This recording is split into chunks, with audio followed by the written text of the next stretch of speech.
그거와 좀 떨어진 학생도 똑같이 2급으로 이제 그 캐테고리화되는 그런 현상이 발생하나요, 그러면?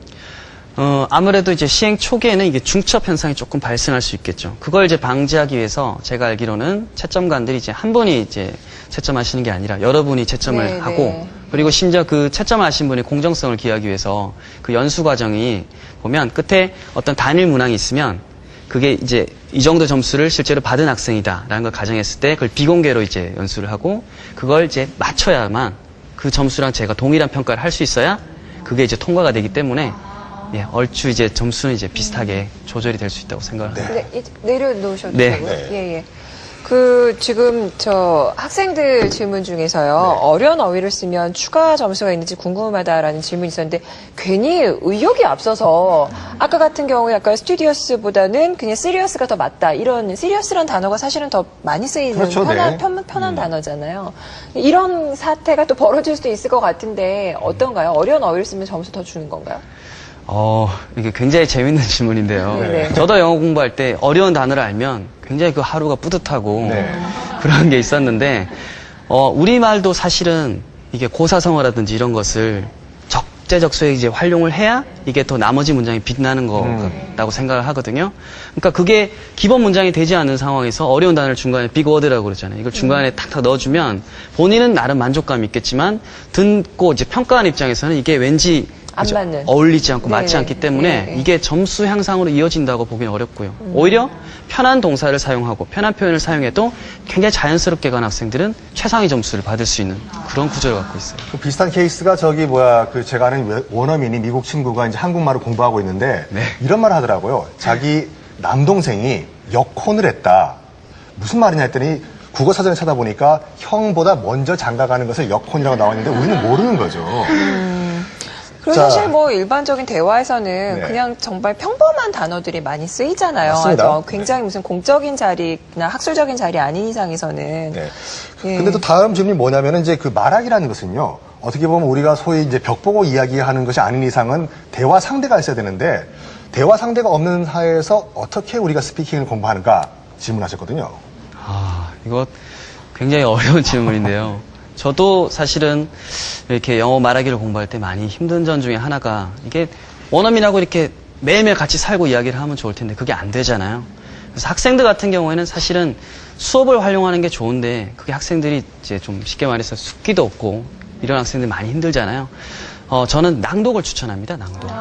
낭독을 혼자서도 할 수 있고요. 특히 저는 이제 요즘 낭독 교재가 굉장히 잘 나와 있거든요. 얇은 걸 하나 구매를 해서 거울을 보면서 제가 낭송을 하는데 흡사히 이렇게 사회자라든지 아나운서 분들께서 이제 하시는 것처럼 이게 헤드업이라고 그러잖아요. 이렇게 딱 적당히 보면서 낭독하다가 이렇게 고개를 들고 이제 거울을 보면서 이렇게 암기하듯이 이렇게 자연스럽게 카피를 하고 하다 보면 이게 조금 개인적으로 모놀로그는 되더라고요. 네. 그럼 나중에 수업 시간에 그거를 발표해보는 기회를 갖고 이런 식으로 확장시켜 나가면 될 것 같아요. 저도 상당 부분 공감을 합니다. 사실 이 말하기 시험이라는 것이 영어 실력뿐만 아니라 그냥 어떤 그 담대함이 좀 요구되는 그런 영역이거든요. 그러니까 좀 자신감을 고취시키는 게 말하기 시험에 굉장히 도움이 될 것 같고 그런 부분에서 낭독, 그 목소리 크게 하는 것만으로도 사실 굉장히 말하기에 도움이 되거든요. 그런 연습도 충분히 하면 좋을 것 같고 어떻습니까? 이제 항상 저희가 공교육 얘기를 많이 하는데 말하기도 교과서 위주로 하는 게 도움이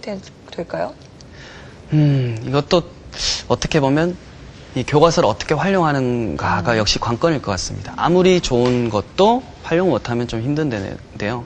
사실 교과서라는 게 우리가 볼 때는 학생들은 그냥 교과서 문제집보다 더 어떻게 보면 아래로 생각할 수도 있지만 굉장히 훌륭하신 분들께서 교육과정에 맞춰서 제작하신 거기 때문에 어떤 난이도의 체계라든지 필요한 어휘라든지 이게 다 녹아 들어가 있거든요.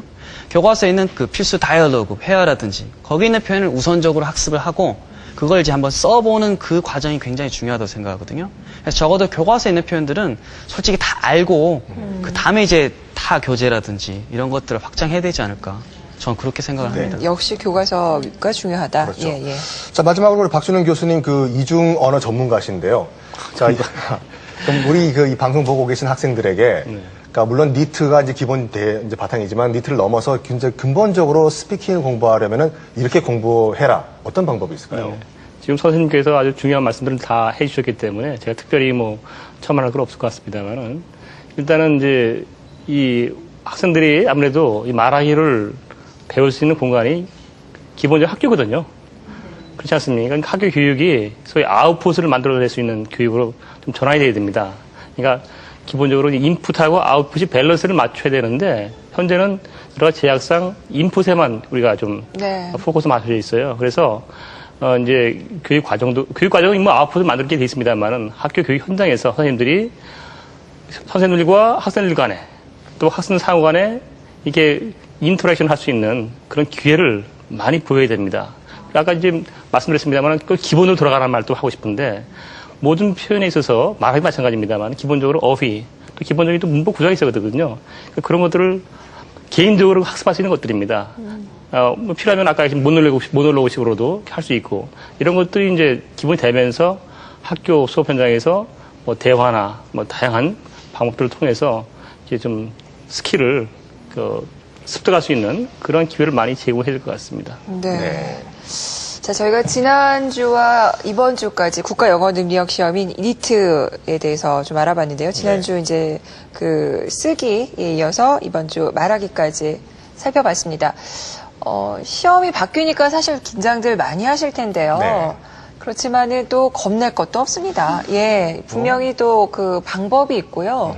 예, 또 그 진리는 통합니다.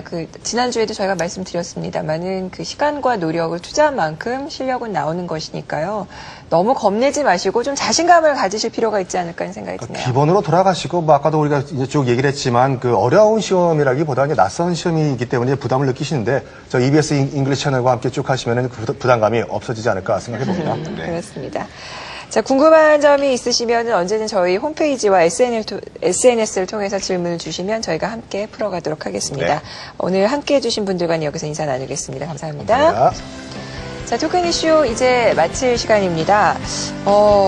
요즘 나이가 들면서 느끼는 것 중에 하나가 예쁘다는 얘기보다 어려 보인다는 얘기가 참 기분이 좋더라고요. 그렇죠. 네. 뭐 저도 가끔씩 길거리에서 이제 뭐 아저씨보다는 학생이란 소리 아직까지 듣는데 그분은 좀 술이 취하신 거죠. 제가 동안의 기견은 이건 것 같습니다. 예. 일로 일소라고 웃으면 웃을수록 복도 오지만 또 젊어지지 않을까 생각해 보는데요. 그렇습니다. 근엄한 표정보다는 좀 웃어야 더 매력적이고 또 더 예뻐 보이고 더 젊어 보이지 않을까 하는 생각이 드는데요.